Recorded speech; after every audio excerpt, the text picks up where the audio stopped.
최근에 스튜디오 파도나무를 운영하는 예원님이 저희 집에 놀러 오셨어요. 너의 집 프로젝트였죠? 네, 그 프로젝트가 사람들의 집에 직접 방문을 하셔가지고 사는 사람들의 이야기를 듣고 영상과 그림으로 기록을 남기는 멋진 프로젝트였어요. 그림을 그렇게 멋지게 그리시는 분이 집에 와서 저희 집을 구석구석 그려주고 저희 두 사람의 초상화도 그려주시고 네. 거의 5시간 가까이 저희 집에 계셨던 것 같아요. 근데 예원님이 그림을 그릴 때 저희가 가만히 있어야 되잖아요. 뭐 저희를 그려야 되거나 뭐 공간을 그려야 돼도 이렇게 방해하고 싶지 않으니까 각자 할 일을 하면서 그 시간을 보냈는데 한 번은 그런 말씀을 하시더라고요. 두 분은 원래 이렇게 조용히 지내시나요? 집에서? 그 말을 듣고 생각해보니 우리가 노래도 안 틀고 손님을 맞이했네? 이런 생각이 들기도 했고 근데 또 그게 자연스러웠던 게 저희가 평소에 원래 집에 있을 때 좀 조용히 있잖아요. 이 프로젝트가 집에 사는 사람들이 어떻게 사는지를 좀 이렇게 솔직하게 보여주는 거라고 저는 이해를 했었어가지고 저도요. 그냥 평소와 같이 있었거든요. 그러니까 집 청소를 다 열심히 하기는 했는데 정리는 안 했어요, 저는. 네. 뭐 일부러 뭐 책을 좀 더 예쁘게 해놓는다든지 뭐 책상을 좀 이렇게 딱딱 각을 잡아놓는다든지 원래 널브러져 있으니까 좀 널브러뜨렸거든요. 네. 그런 것과 비슷하게 저희가 원래 집에 있을 때 생각보다 조용하게 있어요.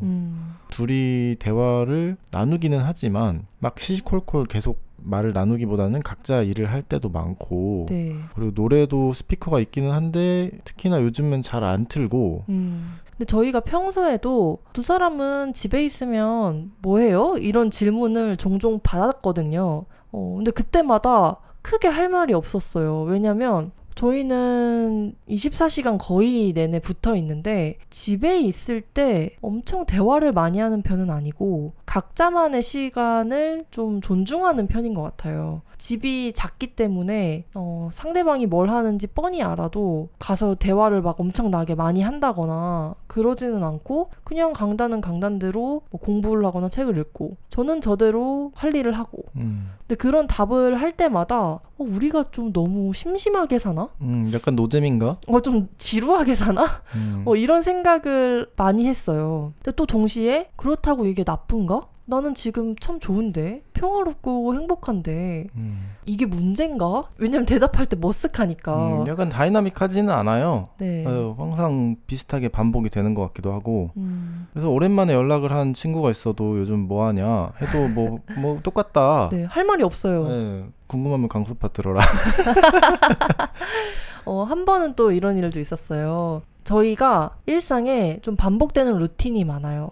월요일에는 늘 만들기 모임, 만재에 가고 금요일에는 아침마다 봉사활동에 가고 그리고 매일 아침마다 창작하는 아침 모임을 하고 맞아요. 그러니까 이런 식으로 매일, 매주, 매달 반복되는 루틴들을 꾸준히 밟아가면서 사는 편인데 어느 날 저보다 좀 연배가 있으신 하지만 친구로 지내는 어떤 분과 대화를 나누다가 저희의 일상 이야기를 했더니 너희 두 사람은 30대인데 노부부처럼 산다.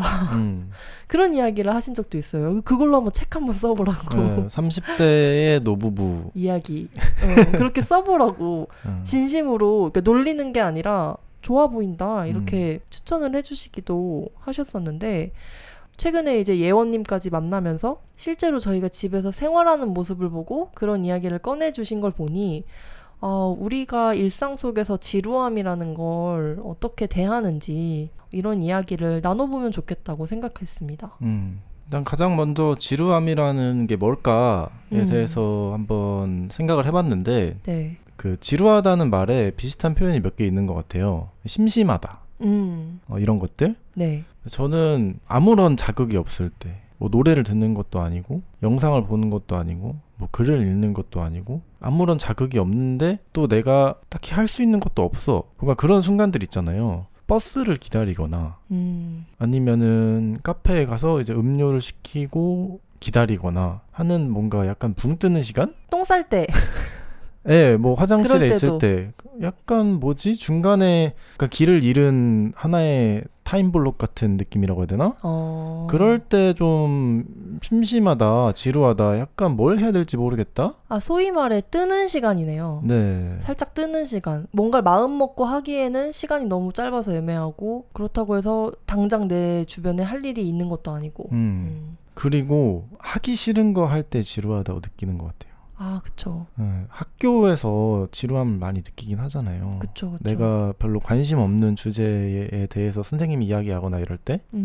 근데 뭐 비슷하게 제가 예비군 훈련을 정말 안 좋아하는데 이제 올해 드디어 끝났거든요. 예비군 훈련 가면은 맨날 똑같은 영상을 보는데 그거 보면은 와 정말 너무 지루하다. 저희가 오늘 이야기하고 싶은 지루함은 하기 싫은 걸 꼭 해야 해서 견뎌내야 할 때 생기는 지루함, 이런 거는 아닌 것 같아요. 물론 이런 이야기도 다뤄볼 수 있겠지만 그보다는 그 불현듯 찾아오는 지루함 있잖아요. 내가 지금 딱히 지루할 것도 없어. 생각보다 할 일도 많고 좀 바쁘고 분주한데 아, 왜 이렇게 심심하지? 지루하지? 뭘 더 해야 할 것 같지? 이런 생각이 들 때가 저는 있는 것 같아요. 그래서 그런 류의 지루함이 근데 저는 아주 보편적인 문제라고 생각을 하거든요.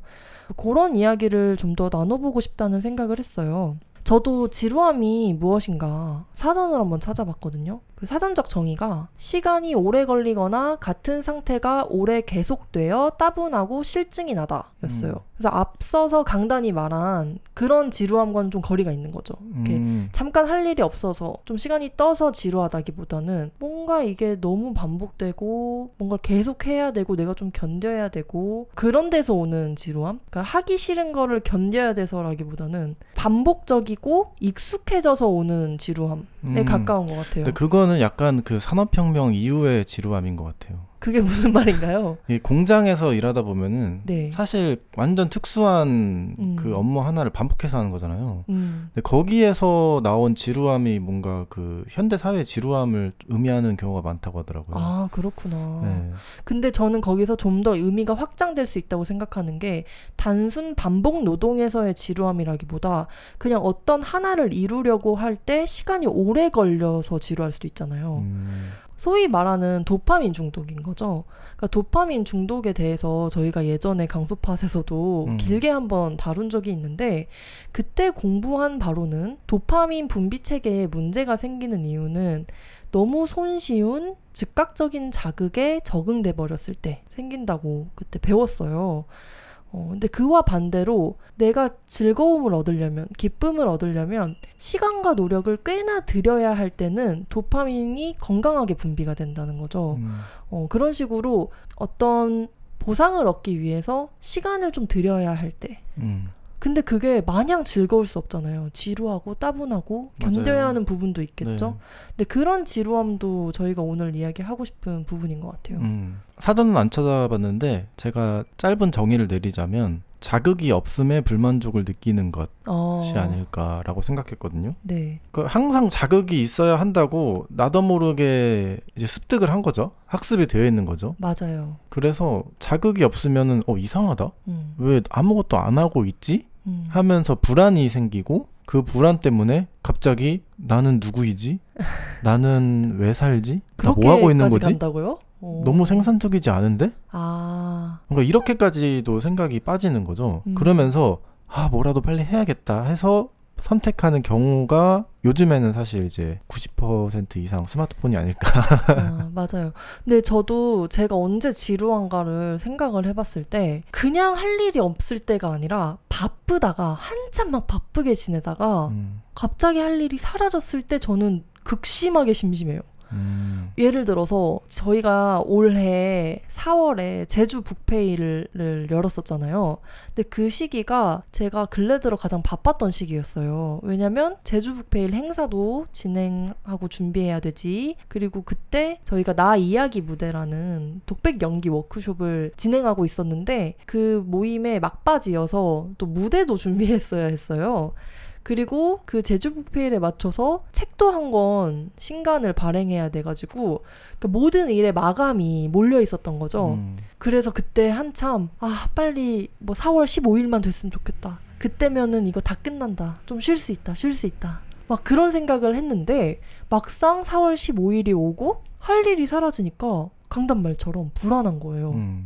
왜 이렇게 심심하지? 그죠. 나 지금 이래도 되나? 내 의미가 생산성에서 나오는데. 그니까요. 그러니까 어찌 보면 생산적으로 책을 만들고 행사를 열고 모임을 끝내고 하는 일이 참 좋아 보이지만 저한테는 그게 도파민이었던 거예요. 그냥 나를 살아있게 하는 나를 활기 넘치게 하는. 그러다 보니까 그 감정이 엄청 부정적으로 느껴지는 거예요. 심심하다라는 감정, 지루하다라는 그 감각이 이걸 느끼기 싫어. 이거는 느끼면 안 되는 감각이야 라는 생각을 하게 되는 것 같아요. 제가 오늘 에피소드 준비하면서 유튜브에 또 지루함, 인생에 지루함이 필요한 이유 이런 걸 검색해봤는데 아주 많은 영상들이 지루함은 죄악이다. 지루함이 당신을 서서히 죽이는 이유. 그러니까 그런 식으로 썸네일과 영상 제목을 만들었더라고요. 다 눌러보진 않았기 때문에 그게 어떤 내용의 영상인지는 저도 잘 모르지만 정말 많은 사람들이 지루함을 어떤 극복의 대상으로 생각하는구나라는 걸 알게 됐어요. 이 지루함을 다루는 태도가 두 가지가 있더라고요. 뭔가 심리학자나 이런 분들이 네. 자기 개발 도와주는 분들 있잖아요. 첫 번째가 이제 소신이 이야기한 것처럼 약간 지루함이 에너지가 없는 상태로 바라보는 약간 부정적이고 좀 노잼시기 변화를 만들어내야 하는 두 번째로는 지루함이 창의성에 있어서 반드시 필요한 요소다. 이 지루함 없이는 창의적인 사람이 될 수 없다. 지루함 없이는 깊은 생각조차 사실 하기가 어렵다라고 하면서도 이렇게 설명하는 분들이 많더라고요. 저는 또 지루함 하면 떠올랐던 말이 좀 그런 말 하잖아요. 뭐 아무것도 하기 싫다. 격하게 아무것도 하기 싫다.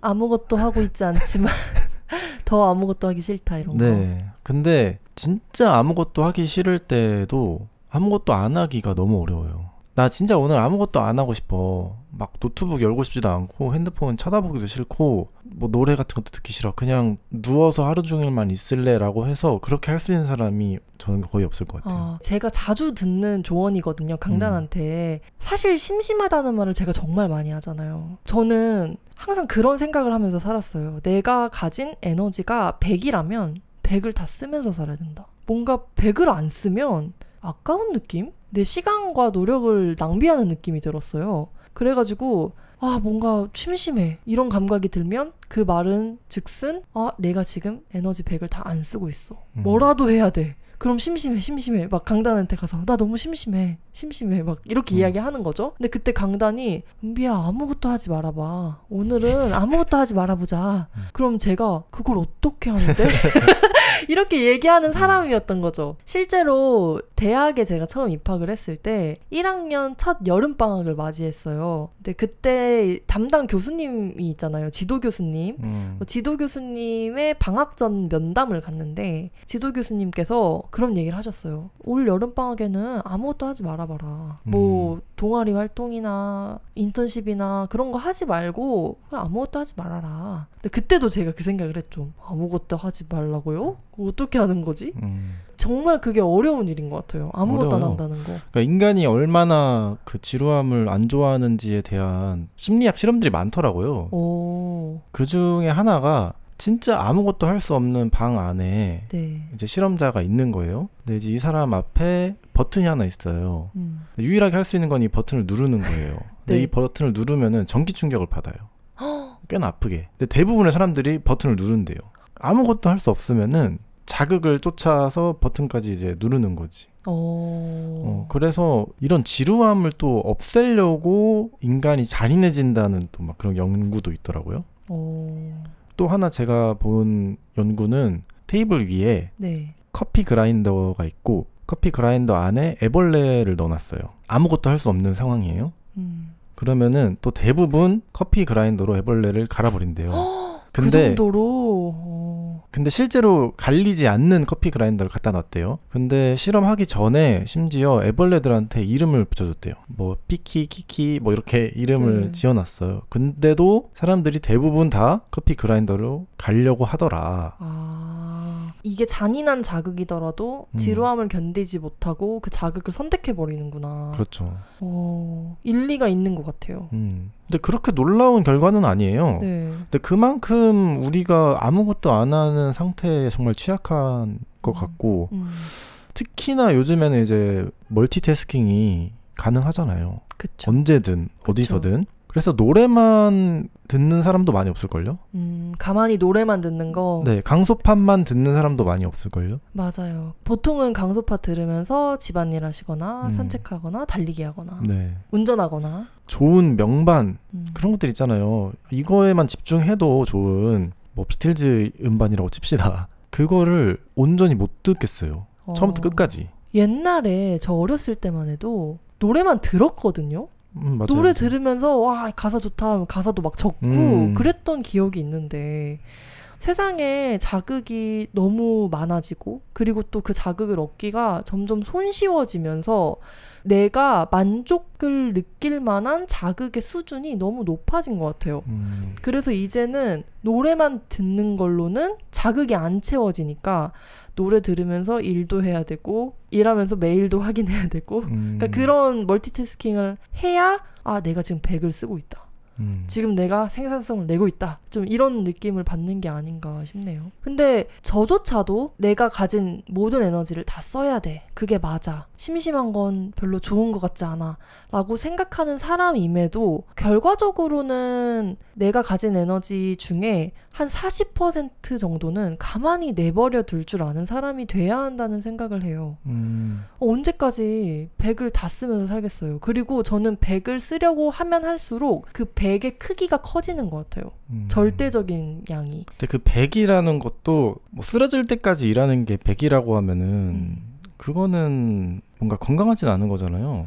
근데 이게 물론 체력적인 부분도 포함된 이야기겠지만은 좀 더 정신력에 관련된 이야기 같아요. 저는 내가 가진 이 두뇌 풀가동 그러니까 뭔가 좀 그런 느낌? 머리를 충분히 안 쓰고 있는 것 같고 충분히 활동하지 않는 것 같으면 좀 심심하게 느끼는 거라서. 그러니까 멍 때리고 뭔가 상상하는 건 머리를 돌리는 게 아닌가 보네. 네, 저한테는 그런 영역에 속하진 않는 것 같아요. 하지만 제가 강단을 만나고 은비야 오늘은 아무것도 하지 말자 이렇게 말을 하는 사람과 함께 살면서 조금씩 30%, 40%, 50% 정도는 아무것도 안 하는 영역으로 남겨둬야 되는구나. 그러니까 이런 게 내 인생에 필요했던 거구나 라는 거를 좀 깨닫게 된 거죠. 그리고 아무것도 안 하는 영역으로 내 에너지의 일정 부분을 남겨둔다는 게 진짜 가만히 그냥 소파에 앉아서 명상을 한다거나 가만히 그냥 멍만 때린다거나 그런 걸 의미하진 않아요. 저는 자극의 수치를 낮추는 행위라고 생각해요. 진짜 아무것도 안 하면서 하루에 3시간, 4시간을 보낼 수 있는 건 제가 봤을 때 좀 명상의 달인들? 정말 스님들 그런 분들에게만 가능한 일인 것 같고 저희와 같은 일반인들에게는 명상을 대체할 수 있는 좀 더 일상에서 손쉽게 얻을 수 있는 자극보다는 훨씬 더 자극의 수준이 낮고 오래 걸리고 지루한 일들을 꾸준히 해나가는 거. 그러니까 그런 게 아무것도 안 한다의 뜻인 것 같아요. 예를 들면 독서가 있겠죠. 책 읽기. 그 책 읽기를 할 때 너 아무것도 안 하네 라고 하진 않잖아요. 하지만 책을 읽는 게 쇼츠를 보거나 넷플릭스를 보거나 결과를 빨리 볼 수 있는 모바일 게임 같은 걸 하는 것보다는 사실 훨씬 지루한 일은 맞잖아요. 한 권을 완독하는데 적게는 하루 길게는 일주일 한 달까지도 걸리니까 근데 그 과정을 견뎌내는 힘을 기르는 게 좀 독서에서 우리가 기대할 수 있는 부분이 아닌가 싶어요.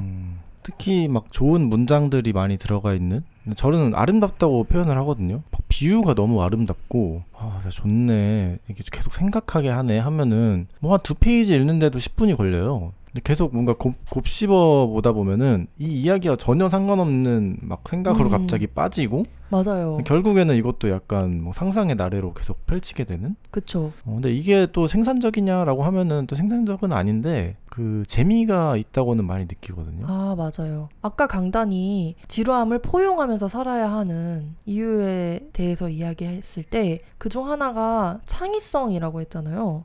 근데 저도 어찌 보면 쇼츠로 얻는 지식이 훨씬 더 많을 수는 있어요. 그게 진짜 팩트인진 몰라도 가짜뉴스일 수도 있잖아요. 쇼츠는 뭐 30초, 1분, 2분 안에 뭔가를 하나를 나한테 알려주니까 하루에 100개 보면은 뭐 100개의 정보를 알았다고 할 수도 있겠죠. 하지만 책을 읽을 때 나오는 아이디어가 훨씬 더 많아요.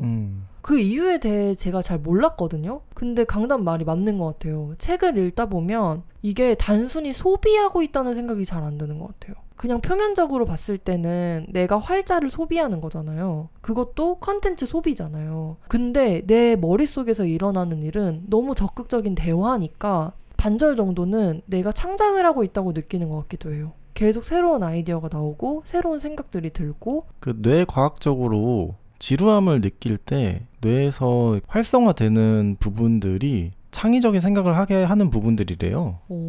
심리학자들이 이야기하는 게 이게 뇌 스캔만 봐도 멍 때리고 지루함 느끼고 뭐 명상을 하거나 이럴 때 뇌에서 반짝이는 부분들이 다른 생각을 하게 하고 평소에 내가 하던 생각과 좀 더 말도 안 되는 상상을 하게 한다는 거죠. 공상. 네, 저는 좀 이런저런 생각을 많이 하는 편인데 또 제가 소설을 쓰잖아요. 네. 근데 가끔 소설을 쓰려고 할 때 왜 이렇게 뻔한 생각만 하게 되지라는 생각도 하거든요. 마치 어딘가에 비슷한 유튜브 영상 하나 있을 것 같은 생각이라고 해야 되나? 근데 뻔하고 싶진 않잖아요. 그쵸. 이왕 쓰는 거 뭐 똑같은 말 반복하고 싶진 않으니까. 근데 그런 좀 허무맹랑한 망상을 어디서 할 수 있냐라고 하면은 진짜 지루할 때인 것 같아요. 그래서 어제는 제가 잠깐 누워 있었는데 눈을 이렇게 감고 있는데 갑자기 내가 어디 다이빙을 하고 있는 거예요. 약간 꿈을 꾼 건가 싶기도 한데 꿈 같은데? 근데 꿈은 아닌 것 같아요. 꿈이어도 굉장히 얕은 꿈인 것 같아요. 왜냐면 그냥 눈을 감자마자 거의 갑자기 상상이 됐는데 그래서 물을 이제 아래에 들어갔으니까 이제 숨을 쉬고 싶어서 위로 올라오려고 하는데 잘 뭔가 안 올라가지는? 그러면서 물 끝에 이제 딱 도달을 해서 숨을 쉬려고 하는데 그게 잘 안 되는 거예요, 계속. 갑자기 이런 상상이 어디에서 나온지 모르겠어요. 그러게. 네, 근데 이런 상상을 하다 보니까 또 갑자기 나는 막 의미 분석을 하는 거지. 내 무의식에서 뭔가 답답함을 느끼고 있나? 어디로 뭔가 떠나고 싶나? 나아가고 싶어 하나? 뭔가 돌파를 하고 싶어 하나? 막 이렇게 또 의미를 찾고 있는데 제 생각에는 별로 이렇게 의미를 찾는 거는 의미가 없는 네, 그냥 둬도 될 것 같긴 한데 근데 그 의미를 찾는 과정도 공상인 거잖아요. 그거를 이제 챗GPT랑 하면 진짜 의미를 찾아 나서려는 어떤 좀 공허한 노력이 되는 것 같은데 그 다이빙하는 공상에서 또 다른 공상으로 나아간 것 같긴 해요. 제가 그래서 다음 이야기를 뭘로 쓰려고 하냐면 물속이 아닌데 계속해서 숨을 못 쉬어서 질식할 것 같이 느끼는 사람에 대해서 한번 쓰면 좋겠다. 그런 그렇게. 생각이 드는 거예요. 네. 근데 이런 상상은 제가 평소에 할 수 없거든요. 근데 제가 그냥 멍 때리다가 내가 왜 이러지? 왜 갑자기 물속에 있는 뚜렷한 상상을 하지?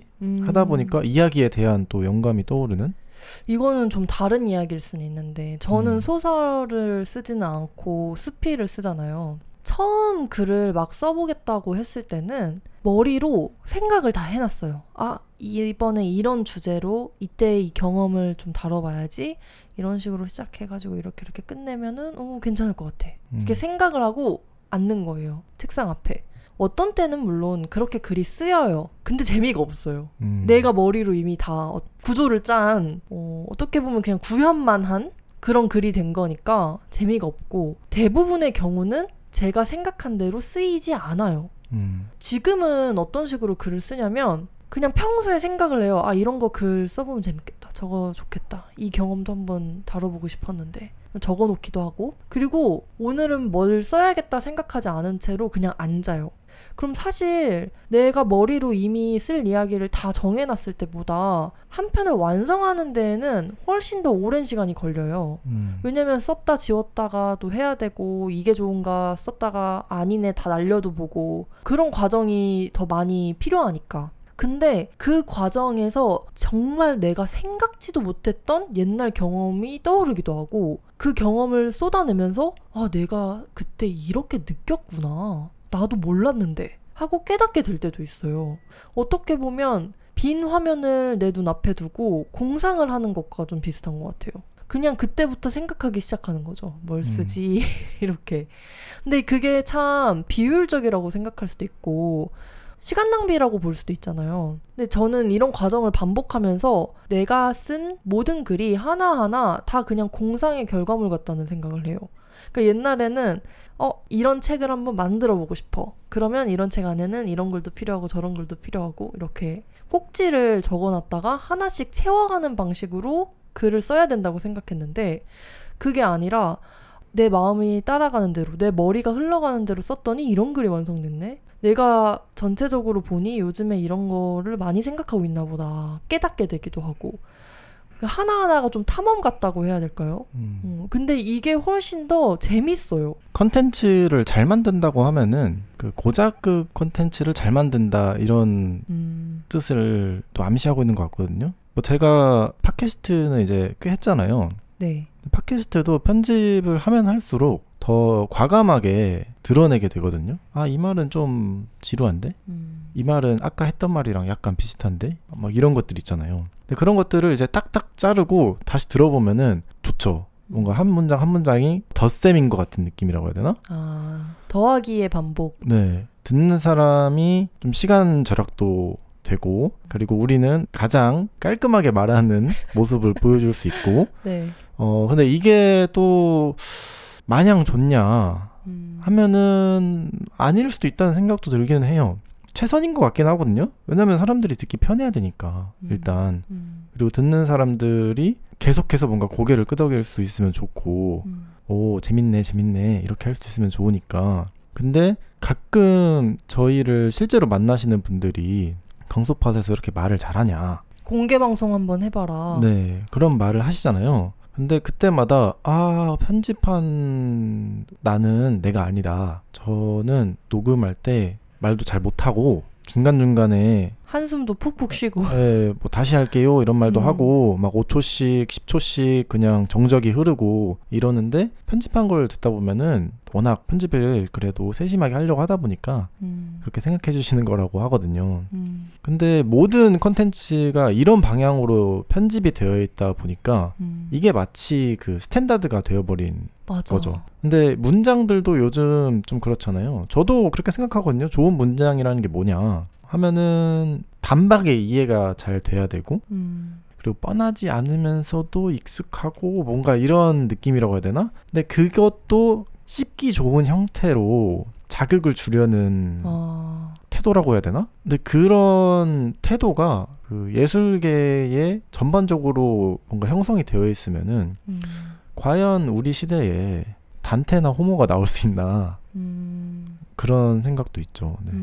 정말 맞는 말인 것 같아요. 최근에 제가 궁금한 게 있어가지고 유튜브에 뭘 검색을 했다가 쇼츠로 영상을 하나 눌렀는데 저도 그 영상에서 하려는 말이 정확하게 무슨 말인지 잘 이해가 안 되긴 했어요. 아무래도 긴 영상의 일부라서 그랬던 것 같아요. 근데 별 생각은 없었어요. 근데 댓글을 보니까 사람들이 날이 너무 서 있는 거예요. 나 이런 거 진짜 싫어. 무슨 말 하는지 모르겠으면 영상 안 만들었으면 좋겠다. 막 이런 식으로 댓글이 달려있는 걸 보고 제가 너무 무서운 거예요. 왜냐면 저희도 영상은 아니어도 콘텐츠를 만드는 입장이잖아요. 그리고 항상 줄타기를 하죠. 내가 하고 싶은 말이 정확하게 잘 전달이 됐나? 나는 이 정도면 충분한 것 같은데 진짠가? 근데 이건 사실 내보기 전에는 모르잖아요. 네. 발행하기 전에는. 그러니까 그런 그 어려움이 늘 있기 때문에 그 댓글들이 너무 무서웠어요. 근데 그런 댓글을 또 다시는 분들이 지루해서. 그쵸. 지루해서 잔인함을 택하는 거지. 지금 내 시간을 낭비해? 그러니까 이런 게 있는 것 같아요. 컨텐츠들이 너무 엑기스들을 위주로 다루다 보니까. 근데 그 엑기스들만 내가 너무 손쉽게 클릭 하나, 스와이프 하나로 얻다 보면 진짜 그렇게 화가 나는 거예요. 뭐야? 지금 내가 이 정도로 안 되는데 나한테 이게 뭔 말인지도 모르겠는 걸 왜 알려줘? 그러니까 이렇게 되는 거죠. 그죠. 그 시간 낭비하는 거를 싫어한다고 생각하는 것 같거든요. 아이씨 시간 낭비했네 막 이러잖아요. 네. 그러니까 그 영화관 가는 게 두려운 게 영화관 갔는데 2시간 날릴까 봐. 그러니까 이 영화가 재미가 없을까 봐. 네. 그 영화 리뷰 같은 거 보면은 악평을 줄 때 하는 사람들의 클리셰가 있거든요. 근데 그게 이 2시간은 내가 평생 돌려받지 못할 2시간이다. 맞는 말이긴 한데. 근데 생각해보면은 근데 대표적으로 사람들이 어디에 시간을 요즘 투자하냐 하면은 핸드폰이잖아요. 네. 이제는 이 말이 핸드폰이지 전화 용도가 아니라 그 다른 포털 세상으로 빨려 들어가는 그쵸. 그런 기계니까 엔터테인 유흥의 목적으로 더 많이 쓰는 것 같아요. 근데 많은 분들이 지루함을 못 견뎌서 쇼츠를 보는 것 같아요. 저도 그렇고 지루함 자체를 좋게 바라보는 것도 필요하고 지루함을 견뎌야 된다. 극복을 해야 한다면 그거를 어떤 즉각적인 보상, 그러니까 쇼츠나 릴스 같은 아니면은 술, 담배, 그러니까 이런 게 보편적으로 말하는 중독의 대상이잖아요. 그러니까 그런 걸로 해소하려고 하는 게 아니라 좀 더 느리게 시간과 노력을 들여서 얻을 수 있는 보상으로 지루함을 극복하려는 그러니까 그렇게 두 가지의 노력이 필요한 것 같아요.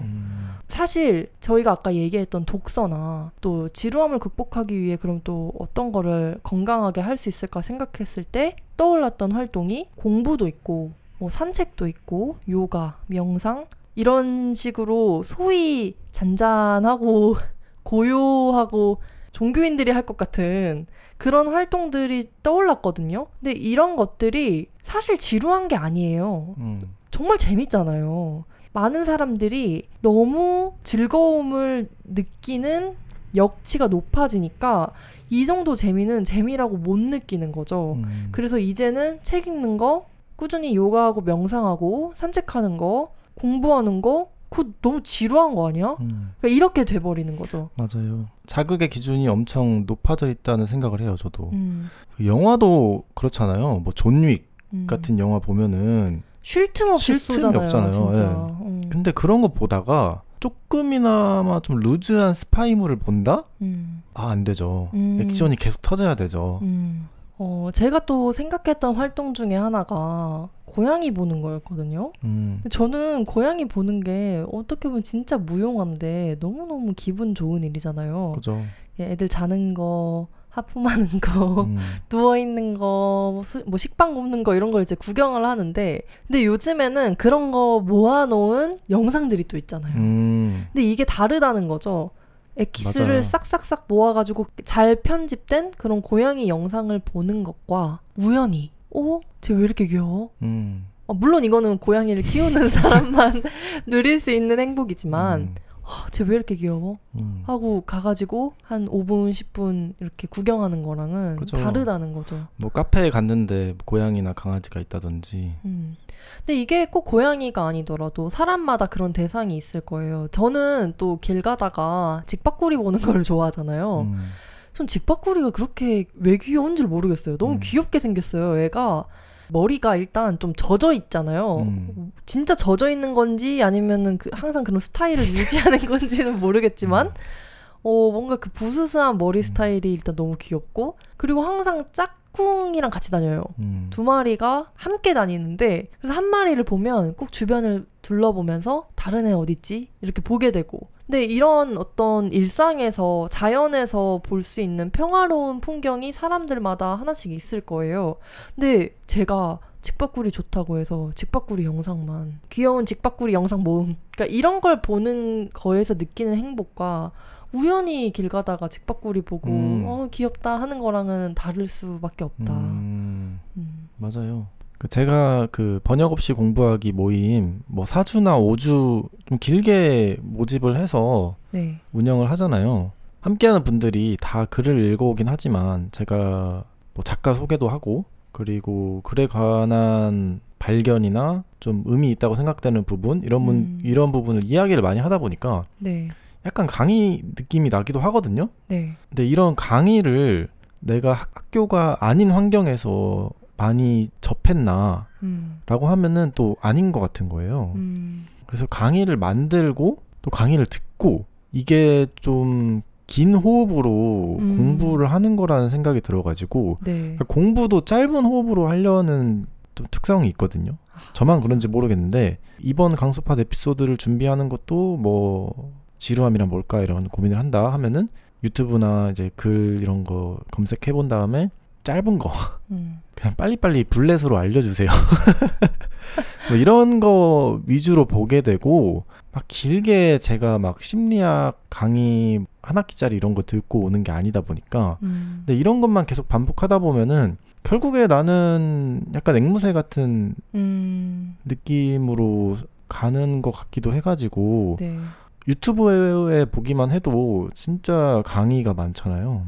뭐 MIT든 스탠포드든 하버드든 예일이든 이런 대학교에서도 무료로 강의 올려놓은 것들이 되게 많고 내가 뭐 고전을 읽고 싶다든지 수학 공부를 하고 싶다든지 이럴 때 사용할 수 있는 리소스가 너무 많기 때문에 그 조금만 인내심을 가지고 이건 한 3개월 파보자 라고 하면 참 좋을 것 같아요. 아, 맞아요. 근데 저도 비슷하게 꼭 일상 속에서 뭐 책을 읽고 산책하고 명상하고 요가하고 이런 게 아니더라도 일을 하는 방식, 어떤 걸 기획하는 방식 자체를 좀 바꿔나갈 필요도 있겠다는 생각을 했어요. 한 번에 빵 해서 와 재밌다, 와 너무 이거 잘 됐다 이런 단박에 큰 보람을 느낄 수 있는 그런 식의 프로젝트보다는 정말 긴 호흡으로 매일매일 조금씩 해나가야 마침내 언젠가 비로소 성과를 볼 수 있는 방식으로 프로젝트를 만들어 보는 거죠. 저는 창작하는 아침이 좀 그렇거든요.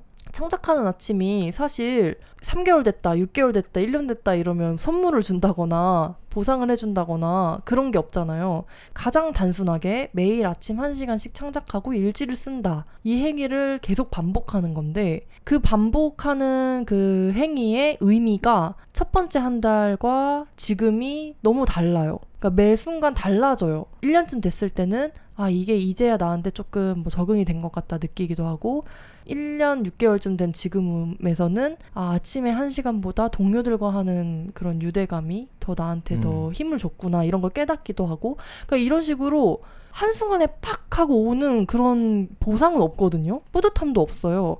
하지만 그냥 매일 조금씩 하는 것만으로도 내가 변해가고 있고 나한테 긍정적인 의미를 주고 있다는 거를 충분히 느끼기만 하면 너무 좋은 프로젝트가 될 수 있는 거죠. 근데 보통은 제가 회사에서 일할 때도 그랬지만 데드라인이 있고 그때까지 제품 출시 아니면은 프로젝트 런칭 그런 게 있잖아요. 그게 좀 익숙한 접근 방식인 것 같아요. 근데 거기서 좀 더 벗어나서 그냥 조금씩 쌓아가는 재미 그런 걸 느낄 수 있는 방식으로 일하는 것도 좋지 않을까.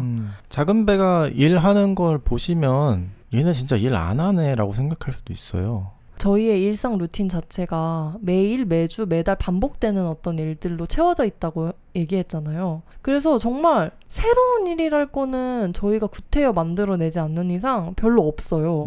하지만 일상이 빼곡히 차 있기는 해요. 근데 그것들이 우리에게 익숙하고 하지만 충분히 우리를 기쁘게 하고 그렇기 때문에 지속하는 일들인 거죠. 근데 그런 것만 해도 물론 제가 너무 바빠 막 아무것도 할 시간이 없어 이 정도로 바쁘진 않지만 충분히 활발하게 지내는 것 같아요. 아무것도 안 하는 모임 이렇게 만들면은 모집이 될까요? 어떻게 아무것도 안 하죠? 또 이런 생각이 들긴 네, 하는데 다 모여가지고 저희 오늘 아무것도 안 하는 날입니다. 감독관 하나가 있어. 지금 뭐 하려고 하시는데요? 근데 아무것도 하지 마세요 이렇게. 근데 제가 이번 에피소드 준비하면서 한 1년 반 정도 전에 저희 두 사람이 진행했던 책관화라는 모임이 떠오르긴 했어요. 그 책관화 모임이 그때는 저희가 식당으로 쓰던 공간을 사무실로 남겨둔 상황이어서 아침 9시였나? 좀 이른 시간이었던 것 같은데 9시부터 뭐 오후 3시까지 시간을 정해두고 그때 사이에 아무 때나 오셔가지고 책을 읽을 수 있는 그런 행사였는데요. 근데 중요한 거는 들어오실 때 전자기기나 핸드폰을 제출하셔야 돼요. 그래서 정말 어떠한 방해도 받지 않고 책만 읽는 거예요. 사람들끼리 대화도 안 해요. 그냥 각자 원하는 자리에 앉아서 책을 읽다가 점심시간이 되면 저랑 강단이 직접 구운 빵과 스프를 데워가지고 점심으로 급식처럼 가져다 드렸죠. 나밖에 없는 시간인 거예요. 책과 나밖에 없는 시간. 근데 그 기획을 처음 강단이 제안을 했어요. 진짜 아무 생각도 안 하고 책만 읽고 싶은데 그게 잘 안 된다. 이게 집에 아무리 혼자 이렇게 있어도 그냥 자연스럽게 되는 일이 아니잖아요. 좀 답답하다. 그런 행사 해보면 어떨까? 이렇게 저한테 제안을 했죠. 근데 저는 그게 좀 될까? 이게 좀 행사로서 기능을 할까? 일단 사람들이 올지도 잘 모르겠고 만족스러워할까? 좀 이런 생각이 들었지만 저희는 우선 작은 배를 운영할 때 저희 두 사람이 필요로 한다면 누군가는 필요로 한다라는 믿음으로 일을 하기 때문에 그때 책과나 행사를 열었는데요. 정말 많은 분들이 너무너무 만족하셨어요. 이렇게 집중을 한 적이 없는 것 같다. 근래 들어 이렇게 마음 놓고 책만 읽은 적 없었던 것 같다. 그때도 느꼈던 것 같아요. 나에게 순수하게 몰입할 수 있는 시간, 빠르게 변하는 주변 환경이나 나한테 쏟아지는 컨텐츠를 좀 무시하고 진짜 내가 원하는 것에 좀 집중할 수 있는 시간이 현대인들한테 진짜 없구나. 그때도 참 많이 느꼈죠. 그래서 저는 계속해서 의미를 찾으려는 강박에서 벗어나도 좋겠다. 이런 이야기를 하고 싶고요. 지루해도 괜찮아요. 지루해도 괜찮아. 그 옛날에는 지루함이라는 게 뭐 귀족 양반 아니면 수도승 스님한테만 허락된 그 특권이라고 해야 되나? 농부들이 언제 뭐 지루하겠어요. 그치, 할 일이 너무 많은데. 네. 제가 요즘에 그 토지 읽고 있잖아요. 박경리 작가의 토지. 그 소설의 그 배경이 조선 후기인데 노예제도가 폐지됐지만 아직 그게 사람들의 인식에까지는 영향을 미치지 못한 쯤이라서 양반과 노비와 중인 상놈 이런 구분이 여전히 이렇게 조금 통용되는 배경이 있어요. 근데 진짜 말 그대로 양반들은 하루 종일 집에서 책 읽고 그 사냥 나가고 근데 반대로 농사 짓는 분들은 너무너무 바빠요. 막 새벽부터 장날에는 또 뭐 팔러 나가야 되고. 근데 그게 진짜 야속하더라고요. 저도 소설을 읽는데. 아무 생각을 안 하고 싶다고 해도 생각을 하게 되잖아요. 억지로 아무 생각도 안 해야겠다. 막 지루함을 그래 한번 제대로 한번 느껴보자. 막 이렇게 한다기보다는 중간중간에 갑자기 불안해지거나 뭔가를 해야 된다고 느끼거나 할 때 그냥 그 상황을 보고 받아들이는 거? 내버려두는 거네. 내 상태가 지금 이렇구나. 이게 또 지루함을 느끼려고 하는구나. 하지만 괜찮아. 내가 널 안아줄게. So sweet. 네, 스스로를 보담아주는 그런 좀 스윗한 마음을 가지는 게 좋지 않을까 그렇게 생각합니다. 네. 강소팟은 80명의 작은 배 후원자와 함께하고 있습니다. 작은 배 후원에 대한 자세한 내용은 작은배.com jagunbae.com에서 확인할 수 있습니다. 감사합니다. 작은 배 친구들이 남겨준 댓글을 한번 읽어보겠습니다. 첫 번째로 백장인 님이 작은배.com에 남겨주셨는데요. 네. 가장 최근에 발행한 에피소드죠. 65화 어떻게 늙을 것인가 이 포스트에 남겨준 댓글입니다. 지루한 순례길도 강소팟과 함께라서 하루하루 잘 걷고 있는 백장이입니다. 이번 에피소드도 제목부터 두 분이 풀어나가실 이야기가 참 궁금했는데 강단님 이야기 집중해서 들으면서 걷고 있다가 순례길 이야기가 나와서 너무 반갑고 신기했어요. 이곳엔 생각보다 은퇴하고 오신 어르신분들을 정말 많이 볼 수 있는데 그분들 볼 때마다 나도 저렇게 건강하게 늙어서 건강한 다리로 이곳을 다시 찾아오고 싶다는 생각을 합니다. 노후 버킷리스트 하나가 생겨버렸어요. 이번화도 재밌게 잘 들었습니다. 그럼 저는 밀린 강소팟 들으며 남은 순례길도 잘 걷다 가겠습니다. 저 머나먼 스페인에서 강소팟을 걸으며 듣고 계신다고 하니까 너무 신기해요. 네, 많은 또 순례자분들이 사랑하는 팟캐스트죠. 백장희님 댓글 감사합니다. 네, 이게 워낙 그 고단한 제가 사실 가보지도 않았고 얘기하는 게 좀 그렇긴 한데 힘드시잖아요. 그쵸. 네, 건강하게 잘 마무리하고 오셨으면 좋겠다는 그런 바람입니다. 다음은 애플 팟캐스트에 남겨주신 댓글인데요. 띠로리로 님이 남겨주신 댓글입니다. 오, 홍규쌤이 정말 그 박홍규 교수님이셨군요. 십몇 년 전 제가 처음 자발적 가난이라는 키워드를 인식하게 된 게 박홍규 교수님 때문이었고 그 시절 교수님을 보고 느꼈던 게 제 인생에 쭉 영향을 미치고 있어서 지난 에피소드 들으며 설마 했었는데 정말 반갑네요. 저희가 몇 명의 쌤들을 모시는데요. 한 분이 홍규쌤, 또 다른 분이 오덕쌤, 네. 이오덕 선생님. 근데 저희 둘이 얘기 나눌 때 너무 당연하게 홍규쌤, 오덕쌤 이렇게 얘기를 해가지고 네. 그 교수님이라는 호칭을 제대로 못 붙여드렸던 것 같네요. 듣고 계신다면 사죄드립니다. 너무 좋아서 그랬습니다. 샤웃아웃 홍규쌤. 근데 이렇게 그 홍규쌤으로 연결된다는 게 좀 너무 기분이 좋고요.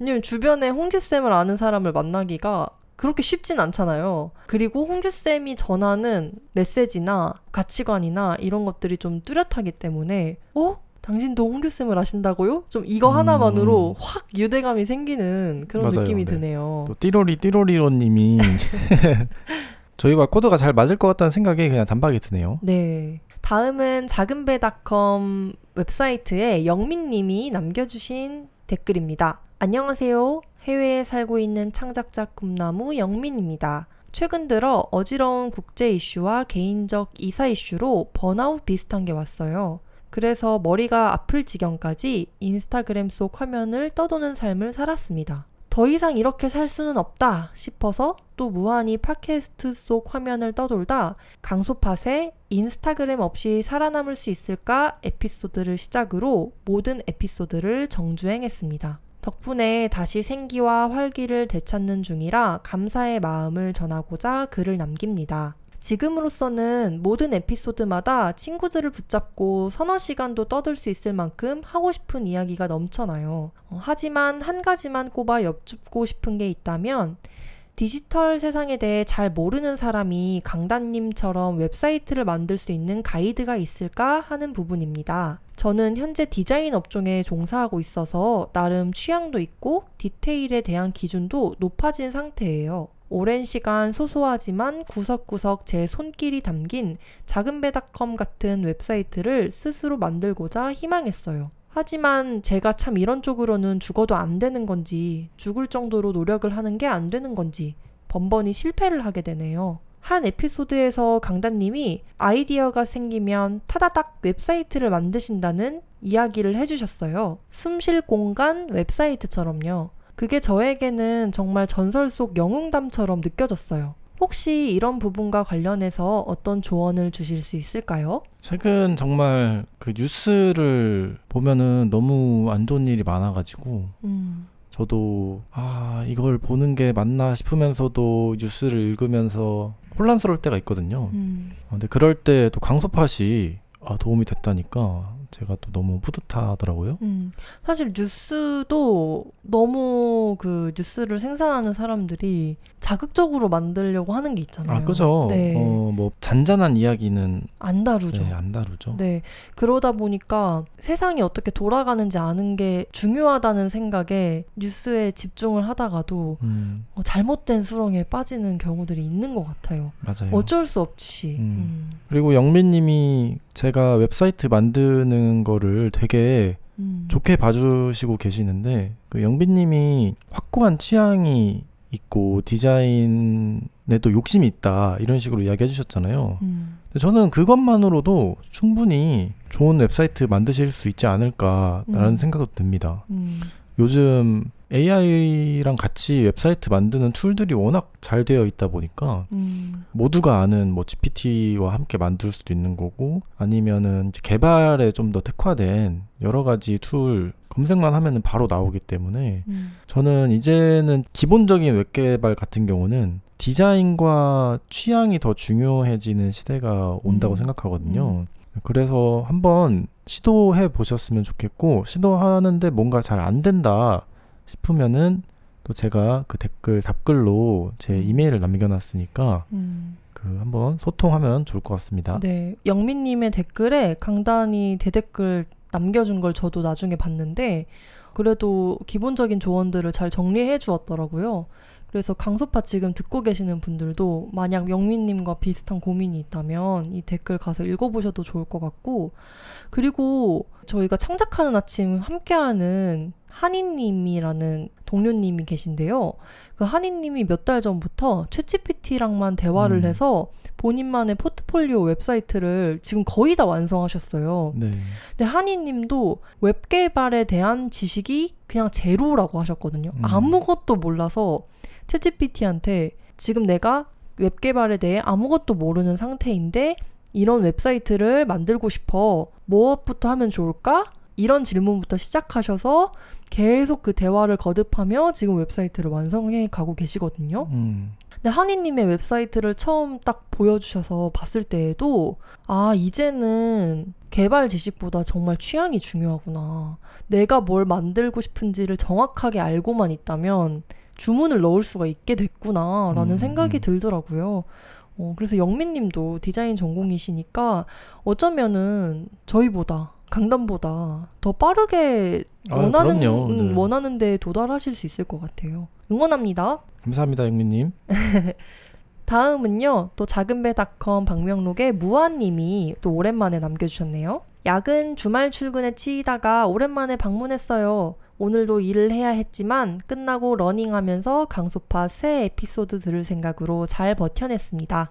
강소파 들으면서 달리면 얼마나 잘 달려지는지 몰라요. 감사합니다. 강소파 에피소드는 늘 생각거리를 저에게 던져주어 언제나 좋은 자극이 된답니다. 지금 바쁜 일이 끝나면 강소팟에서 다룬 주제들로 저도 제 나름의 생각들을 정리해서 글로 써봐야겠어요. 말뿐인 다짐이 되지 않길. 이렇게 남겨주셨네요. 보통 달릴 때 막 붐붐붐붐 뭐 이런 그 신나는 노래? 예, 헬스장 가면 나오는 노래, 그런 노래 듣잖아요.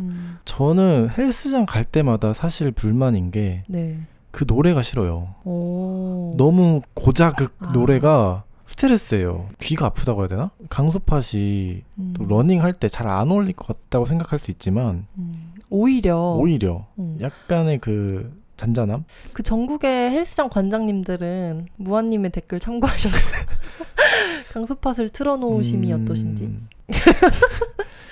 아, 근데 저는 그 무한님이 강소팟에서 다루는 주제들로 글을 한번 써보면 좋겠다고 이야기하셨잖아요.